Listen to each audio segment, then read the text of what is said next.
Bueno, pues esta semana la comisión bicameral que está estudiando la reforma constitucional, el proyecto que sometió el Poder Ejecutivo, ha completado los trabajos y se prepara para rendir informe. Obviamente con la oposición tanto del PLD como de la Fuerza del Pueblo, pero como ustedes saben, el PRM tiene una mayoría avasalladora en el Congreso en este momento. Bueno, efectivamente, los votantes le dieron al partido de gobierno más de las 2/3 de los diputados y de los senadores. Eso es mayoría calificada. Pueden aprobar lo que sea porque la oposición no tiene poder de decisión. Van a dar un informe contrario, obviamente, pero eso queda ahí para anotarlo y Un voto disidente, porque el informe es el que va a salir de la comisión y la comisión está mayoritariamente compuesta por miembros del PRM porque son la mayoría en el Congreso.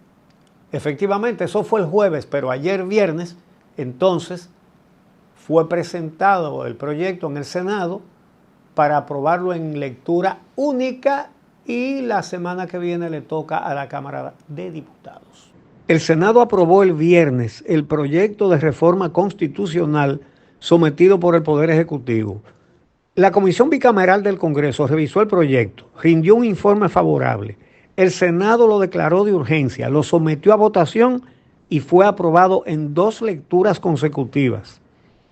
Con 27 senadores presentes, en ambas lecturas fue aprobado 25-2. Los disidentes fueron Félix Bautista y Eduardo Espíritu Santo, ambos de la Fuerza del Pueblo.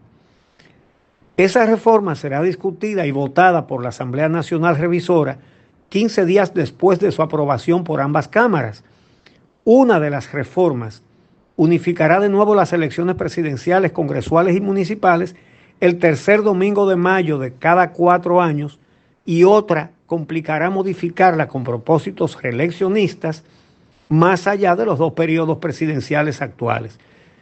El presidente de la Comisión Bicameral, Pedro Catrén, dijo que la bancada oficialista espera que las modificaciones entren en vigencia a mediados de octubre, es decir, en 2 semanas. El proyecto será remitido ahora a la Cámara de Diputados. Vamos a someter que la iniciativa 0030, que fue declarada de urgencia, proyecto de ley que declara la necesidad de la reforma constitucional y, en consecuencia, ordena la reunión de la Asamblea Nacional Revisora, proponente del Poder Ejecutivo, sea liberada de lectura en segunda discusión, ya que fue leída íntegramente en primera discusión. A votación.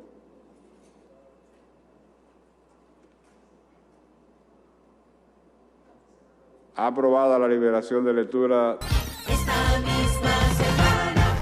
Y bueno, después de que se conozca la próxima semana en la Cámara de Diputados, ya lo que quedaría es convocar a la Asamblea y pasar la reforma constitucional. Dice Pedro Catrén que él espera que esas modificaciones constitucionales entren en vigencia a mediados de octubre, lo que quiere decir que eso es muy pronto. Mediados de octubre es literalmente en 2 semanas. Y eso es lo que le queda ya a este proceso de reforma constitucional. Le van a agregar a la Constitución un artículo que dificulte la modificación de la Carta Magna para el tema de la reelección presidencial, que había sido una de las promesas de campaña del presidente Luis Abinader, que él quería poner un candado al tema de la reelección para que se quede tal y como está ahora, de 2 periodos y nunca más. Hay que decir que estaba así ya, porque ese es el modelo en el cual el presidente Luis Abinader se pudo reelegir, el que dice que son 2 periodos y nunca más, pero él quiere asegurar que en el futuro eso no se pueda modificar, lo cual tampoco es una garantía. Siempre se va a poder modificar dependiendo de si hay un partido que tiene una mayoría importante en el Congreso, como la tiene en este momento el Partido Revolucionario Moderno, pero lo que quieren es dificultarlo. También aprobaron poner, sí. Sí, ponerlo un poco más difícil todavía. Bueno, la bancada gubernamental, la del PRM, aprobó también proponer que el Procurador General de la República salga del Consejo Nacional de la Magistratura y que en su lugar ingrese el presidente del Tribunal Constitucional. Obviamente lo que se busca con ese cambio es que el presidente de la República no domine el Consejo Nacional de la Magistratura, porque el sentido que tiene ese órgano es que la decisión no esté en una sola mano, en la del presidente. Claro. ¿Verdad? ¿Por qué? ¿Quién puso al procurador en el Consejo de la Magistratura? Leonel Fernández, para poner a Radamés Jiménez. Eso es todo. Que era, Entonces, que era un funcionario nombrado por el presidente, no un cargo electo, exactamente. ni un funcionario elegido por un órgano colegiado, como es el caso del Tribunal Constitucional o los miembros de las altas cortes. Ahora, hay que fíjate, algo. Perdón, Diana, fíjate bien. Son 7 votos, ¿verdad? Entonces, ya el PLD tenía al presidente de cada cámara, que eran 2, al presidente de la República, que eran 3, y entonces al poner al procurador, que lo nombra el presidente de la República, ya eso le daba a Leonel Fernández 4 de los 7 votos. Y por eso es que se está tratando de complicar esta mayoría para que en el futuro un presidente no pueda hacer eso mismo. Y así fue que Leonel Fernández en la Constitución del 2010 puso la reelección otra vez en contra de lo que dijo todo el mundo. Y por eso sigue siendo el candidato presidencial hasta el fin de los siglos o hasta el fin de él. Claro. Claro, que ojalá no sea pronto. Siempre el partido mayoritario va a tener ventaja en el Consejo Nacional de la Magistratura, Claro. porque el partido mayoritario, además del presidente, tiene los presidentes de ambas cámaras. Entonces, siempre el partido que tenga más legisladores va a tener una ventaja en el Consejo Nacional de la Magistratura. Pero esto es para hacerlo un poco más democrático, que no sea que entren personas al Consejo que sean nombradas a dedo por el presidente. Y de hecho, ya el procurador no sería nombrado a dedo por el presidente. Exactamente. Sino el mismo Consejo Nacional de la Magistratura. Sí. Entonces, y bueno, sabemos que hubo una negociación también con los diputados, porque la propuesta original en la reforma constitucional del presidente Abinader era bajar 53 diputados, quitar 53 diputados de los 190, y al final tuvieron que transarse. Con 22, le van a quitar 22 diputados a la Cámara. Pero eso no es para las próximas elecciones, sino para la siguiente, para el... bueno, sí, creo que para el 28. No, eso para el 32, para el 2032. Entonces, para el 32 también se aprobó la unificación de las elecciones congresuales y municipales.